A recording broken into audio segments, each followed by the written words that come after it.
Son las 7 de la mañana con 24 minutos. El acuerdo de cooperación entre la Organización de Naciones Unidas y el Estado ecuatoriano para la colaboración con el Consejo de Participación Ciudadana y Control Social Transitorio se concretaría este fin de mes.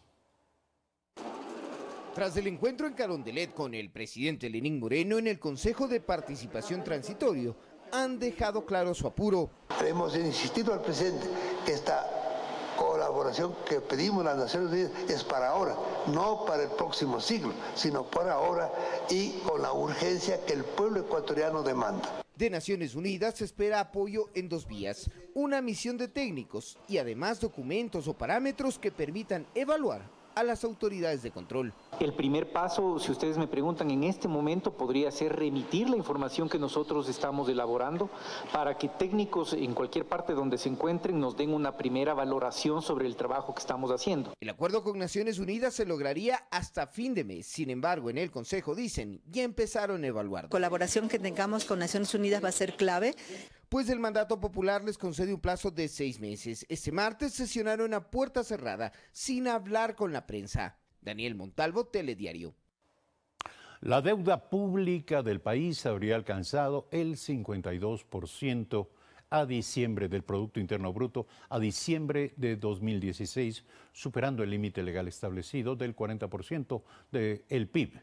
Así lo determinó el informe preliminar de la Contraloría. Veamos.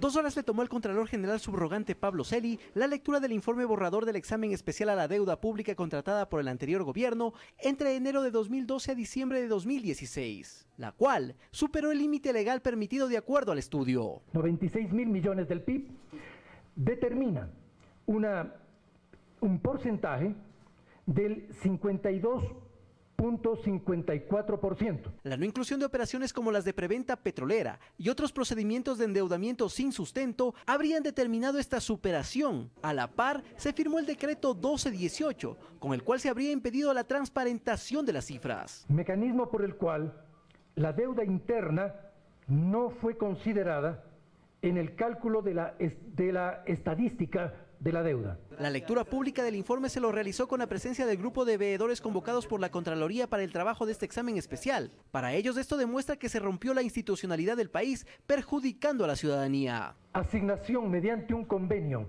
a Petroecuador de la función de gestor de crédito. Petroamazonas se endeuda para adquirir dinero para el Estado. Las autoridades económicas no fueron transparentes, no respetaron la institucionalidad establecida, no respetaron las leyes. El proceso no es concluyente y las personas auditadas, que incluye a funcionarios del Frente Económico del gobierno de Rafael Correa, tendrán 5 días para desvirtuar estas observaciones, después de lo cual se trabajará para tener el informe definitivo. Alex Llanos, Telediario. 7 de la mañana, 28 minutos. Lo ofrecido, se encuentra con nosotros Pablo Celi, Contralor General del Estado, subrogante. Buenos días. Gracias por estar aquí. Muchas gracias. Quisiera, a manera de introducción, recordar que el 8 de enero usted señaló que al menos 5 hallazgos preliminares existían dentro de este proceso de auditoría de la deuda externa. Brevemente señaló lo siguiente.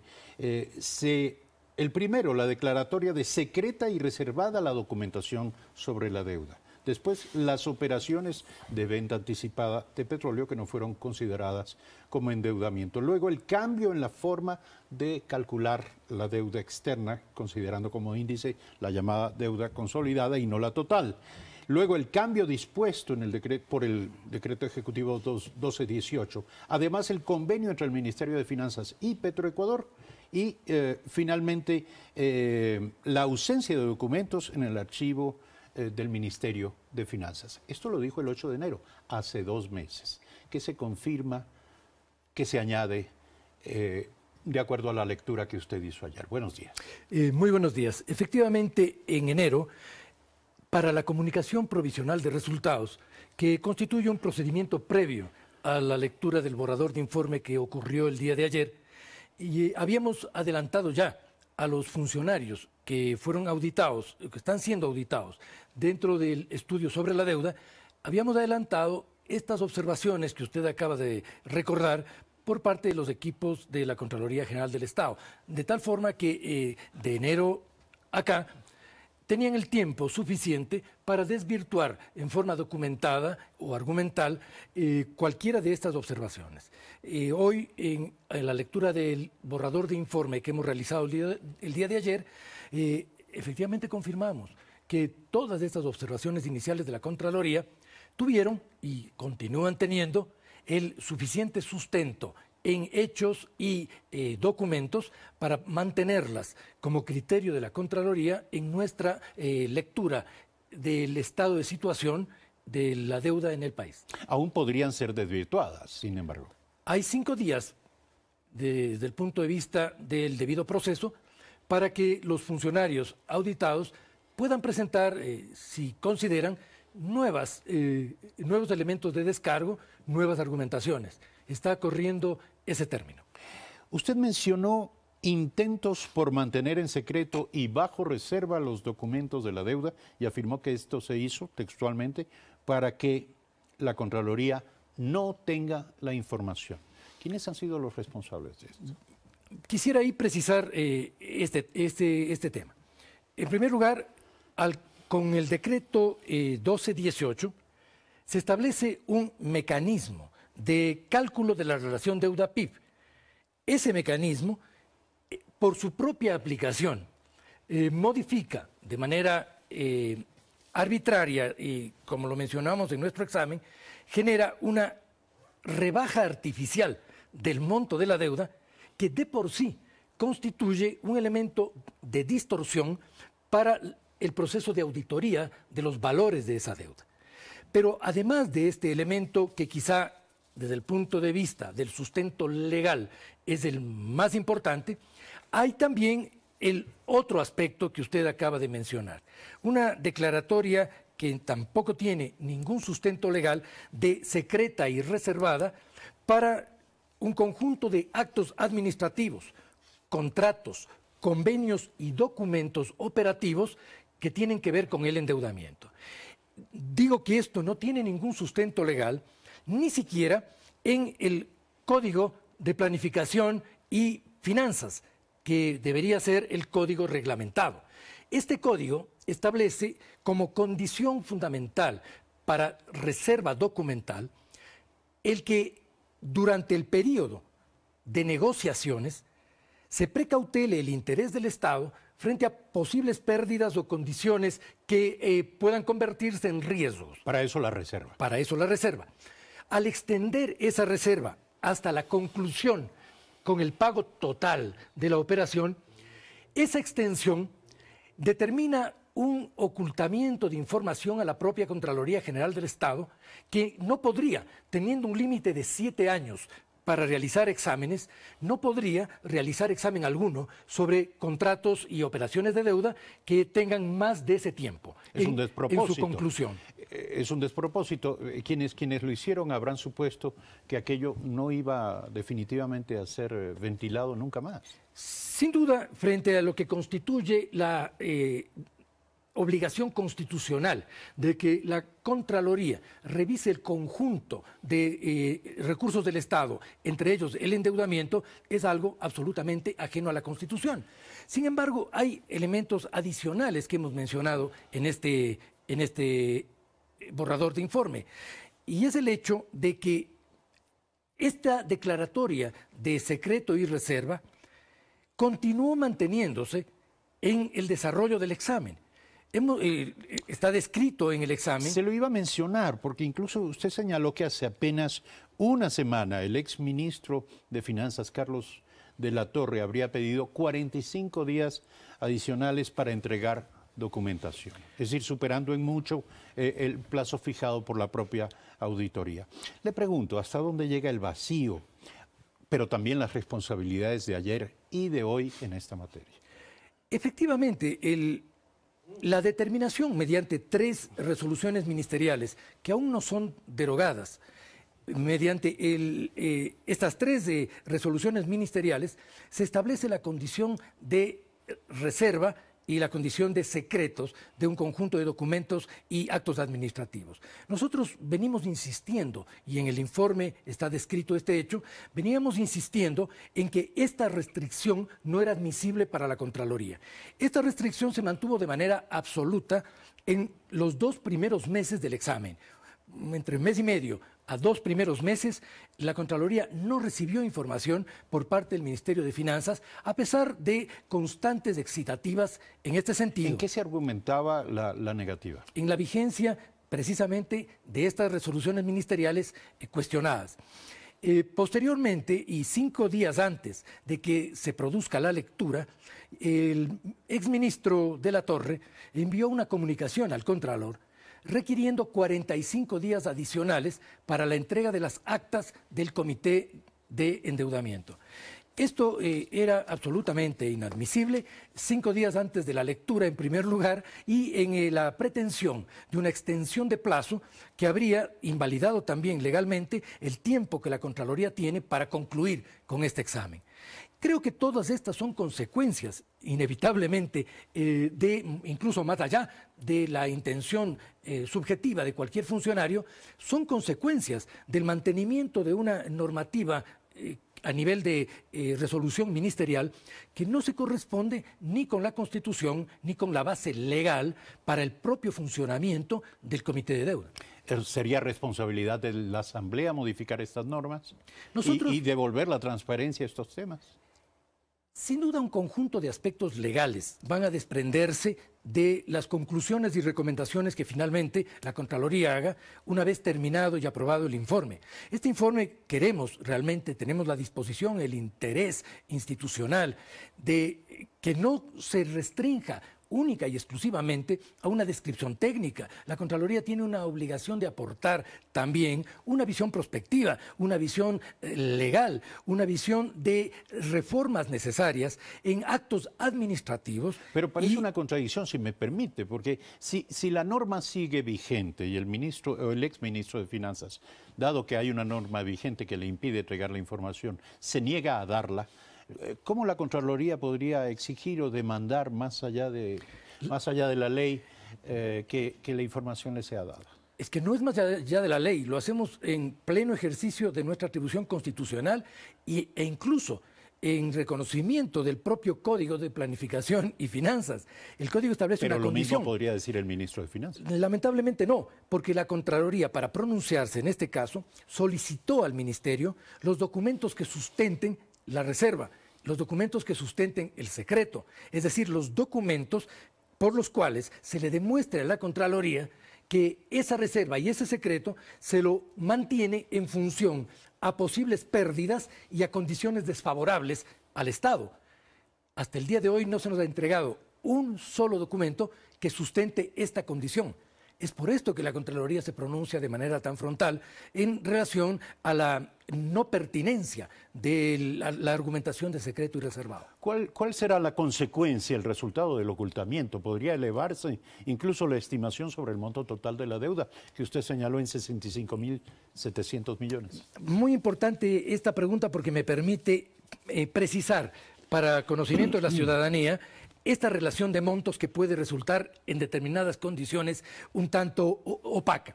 Si nosotros consideramos el pasivo total a 31 de diciembre del 2016, este es de 65.750 millones de dólares. Si ponemos en relación este valor con los 96.200 millones del Producto Interno Bruto para la época, la relación deuda-PIB sería del 67.7%. Sin embargo, la deuda pública, a partir del conjunto de regulaciones que estamos analizando, se constituyó como una deuda consolidada de 50.500 millones de dólares. Es en base a este valor que el cálculo de la relación deuda-PIB sería del 52.54%. ¿Qué significa entonces? Que no han sido considerados como parte de la deuda pública 15.000 millones de dólares a diciembre del 2016. ¿Por qué esto no ha sido considerado? Aquí hay algunos factores. En primer lugar, porque las preventas petroleras no están consideradas como parte de esta deuda. Estas preventas fueron, en el periodo analizado, de 8.600 millones de dólares y hacia finales del año 2016 permanecía un saldo de 1.680 millones. Tampoco están considerados los denominados pasivos contingentes. Vale decir que la deuda hoy por hoy podría ser mayor. Por esto estoy mencionando un conjunto de aspectos no considerados que conducirían a esa conclusión. En primer lugar, las preventas. En segundo lugar, los pasivos contingentes. En el presupuesto del año 2017 están previstos 4.000 millones de dólares en pasivos contingentes. El Ministerio de Finanzas no ha informado a la Contraloría cuánto de estos pasivos contingentes constituyen deuda. Esto es parte de un examen posterior, por cuanto en el actual carecemos de información ministerial sobre esto. Hay un tercer aspecto, el tema deuda interna. Como consecuencia de la aplicación del Decreto Ejecutivo 1218, se dejó de considerar a la deuda interna, que es de 11.000 millones de dólares, en la estadística de la deuda, lo cual también explicaría esta diferencia numérica entre el pasivo total y la deuda consolidada. Y hay además un tercer aspecto, un cuarto aspecto, que tendría que ver con la deuda flotante, es decir, con los tramos de deuda que pasan de un ejercicio presupuestario a otro. Sobre esto tampoco hemos recibido información del Ministerio de Finanzas. Por estas razones, del examen que estamos concluyendo, se desprenderán necesariamente un conjunto de exclusiones y limitaciones que obligarán a nuevos exámenes sobre todos estos tópicos que son imposibles de analizar por falta de información en el examen actual. ¿Cree que el gobierno dispone de esta información, el gobierno actual de Lenín Moreno? Yo no puedo adelantar un criterio al respecto. Nosotros cumplimos con nuestra obligación de requerirlo a las autoridades presentes, en este caso al Ministerio de Finanzas. Sí, se lo pregunto porque estamos a muy poco de conocer el próximo programa económico. Sería increíble suponer que el próximo programa económico no se ha hecho sobre la base del manejo de esta información y precisamente sobre el gobierno actual. La pregunta es, ¿la determinación de responsables y responsabilidades de alguna manera no va a implicar también al gobierno actual, dado que el gobierno actual se ha seguido endeudando y ha hecho crecer la brecha de la diferencia entre el límite legal superior máximo de la deuda del 40% del PIB y la realidad actual de ese endeudamiento? No, la administración actual no forma parte de este examen. No, le recuerdo evidentemente no. No, porque el examen tiene como periodo de corte de diciembre del 2016 hasta mayo del 2017. Es decir, no cabe una previsión al respecto. Sí, eso pero puede ser... si alguien demandase hoy un nuevo examen que incluya el endeudamiento de los últimos meses y semanas, incluyendo la gestión del presidente Lenín Moreno, ¿no encontraría también, no cuestionaría la legalidad del endeudamiento? Bueno, la Contraloría no podría adelantar un criterio de aspectos que no ha analizado. Nosotros estamos analizando el estado de situación de la deuda hasta el mes de mayo del 2017. 7 de la mañana, 45 minutos. Nuestro invitado, el Contralor General Subrogante. El Consejo de Participación Ciudadana Contralor podría considerar su remoción. Está dentro de sus facultades y competencias. ¿Considera que su gestión actual está bajo evaluación? No cabe, en mi caso, como autoridad actuante, el que yo califique mi propia condición. Creo que el pueblo ecuatoriano fue bastante claro y en lo que tiene que ver con las responsabilidades del Consejo de Participación Transitorio. Yo he sido muy enfático en el sentido de que constituye la constitución de este Consejo Transitorio un paso necesario dentro de la consolidación institucional del país. Evidentemente la Contraloría es una institución que, siendo parte del sistema de control, está dentro de las responsabilidades de revisión del Consejo de Participación. He planteado también y sigo manteniendo como tesis central de mi visión de las reformas necesarias la necesidad de avanzar en un cambio estructural en la Contraloría General del Estado hacia la constitución de un Tribunal de Cuentas del Estado. Creo que la evaluación de cada uno de los funcionarios está muy bien, pero creo también que es muy importante discutir transformaciones estructurales.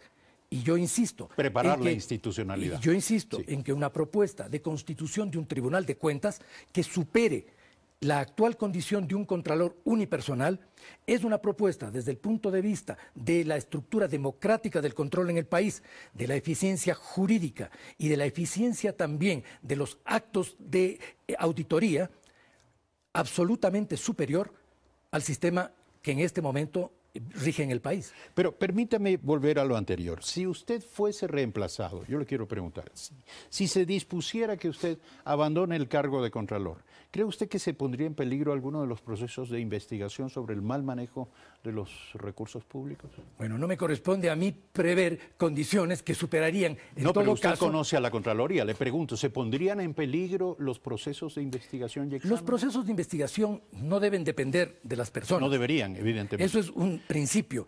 El esfuerzo que nosotros realizamos en este momento en la Contraloría General del Estado, que lo hacemos fundamentalmente con personal de carrera.